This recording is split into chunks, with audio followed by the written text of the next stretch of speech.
السلام علیکم ورحمۃ اللہ تعالی وبرکاتہ۔ ناظرین حضرات، اس رمضان المبارک کے مہینے میں تمام مسلمان مومنوں کو یہ بات بہت ضروری ہے، بہت اہم بات ہے، یہ تمام مسلمانوں کو اس کے بارے میں پتہ ہونا چاہیے کہ نماز عید کیسی ہماری صحیح ہوگی اور کب ہم نماز کی یعنی عید کی نماز اچھے طریقے سے ادا کر سکیں گے، کب ہماری عید کی نماز رب کی بارگاہ میں قابل قبول ہوگی۔ تو آئیے حضرات، زیادہ ٹائم نہ لیتے ہوئے میں بات کو شروع کرتا ہوں۔ سب سے پہلے آپ سے ایک ریکویسٹ ہے کہ ہمارے یوٹیوب چینل کو سبسکرائب کر لیں، اپنے دوستوں میں شیئر بھی کر دیں۔ تو آئیے حضرات بات کرتے ہیں۔ نمبر 1 یعنی آپ کو نیت کرنا ہے۔ کس طریقے سے نیت کی؟ میں نے 2 رکعت نماز واجب زائد 6 تکبیروں کے ساتھ اللہ تعالیٰ کے لیے پیچھے اس امام کے میرا کعبہ شریف کی طرف اللہ اکبر کہہ کے آپ کو کانوں تک ہاتھ لے جا کر پھر ناک کے نیچے ہاتھ باندھ لینا ہے۔ پھر اس کے بعد 3 تکبیریں بولی جائیں گی، 3 تکبیریں اس طریقے سے بولی جائیں گی۔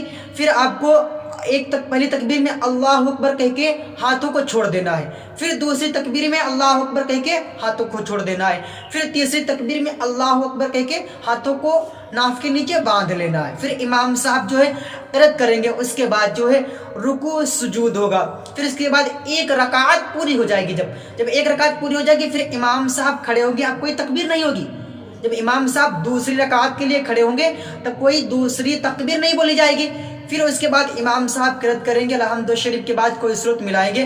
اس کے بعد پھر جب سورت ملانے کے بعد پھر امام صاحب 3 زائد تکبیریں بولیں گے، 3 تکبیریں پھر بولیں گے۔ پہلی تکبیر میں آپ کو کانوں تک ہاتھ لے جا کر چھوڑ دینا ہے، پھر دوسری تکبیر میں کانوں تک ہاتھ لے جا کر چھوڑ دینا ہے، پھر تیسری تکبیر میں کانوں تک ہاتھ لے جا کر چھوڑ دینا ہے، پھر چوتھی تکبیر میں بغیر ہاتھ اٹھائے آپ کو سیدھے رکوع میں چلا جانا ہے۔ جب چوتھی تکبیر یعنی 6 زائد تکبیریں ہو گئی، پھر چوتھی تکبیر جب ہوئی تو بغیر کانوں تک ہاتھ لے جائے آپ کو سیدھے رکوع میں چلا جانا ہے۔ پھر اس کے بعد رکوع سجود ہوگا، نماز ادا ہو جائے گی آپ کی، ٹھیک ہے۔ اس کے بعد نماز اس طریقے سے آپ کی مکمل ہو جائے گی، جس طریقے سے باقی نماز میں جو پڑھا جاتا ہے وہی اس نماز میں بھی پڑھا جائے گا آپ کی نماز۔ ہاں یاد رکھیں کہ نیت کرنے کے بعد 3 تکبیریں ہوں گی، یہ بات بالکل آپ ذہن میں بٹھا لیں کہ نیت کرنے کے بعد 3 تکبیریں ہوں گی، 2 تکبیروں میں ہاتھوں کو چھوڑ دینا ہے اور تیسری تکبیر میں ناف کے نیچے باندھ لینا ہے۔ پھر 1 رکعت جب پوری ہو جائے گی، جب دوسری رکعت کے لیے کھڑے ہوں گے تو قرأت ہوگی اور اس کے بعد میں 3 تکبیریں بولی جائیں گی۔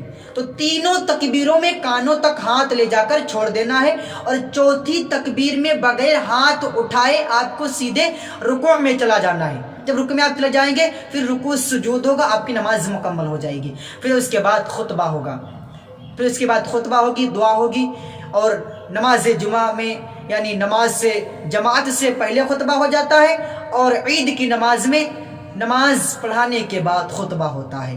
تو آپ حضرات کو ہماری ویڈیو پسند آئی ہو، اچھا لگا ہو تو آپ ہمارے یوٹیوب چینل کو سبسکرائب کریں، اپنے دوستوں میں شیئر کریں۔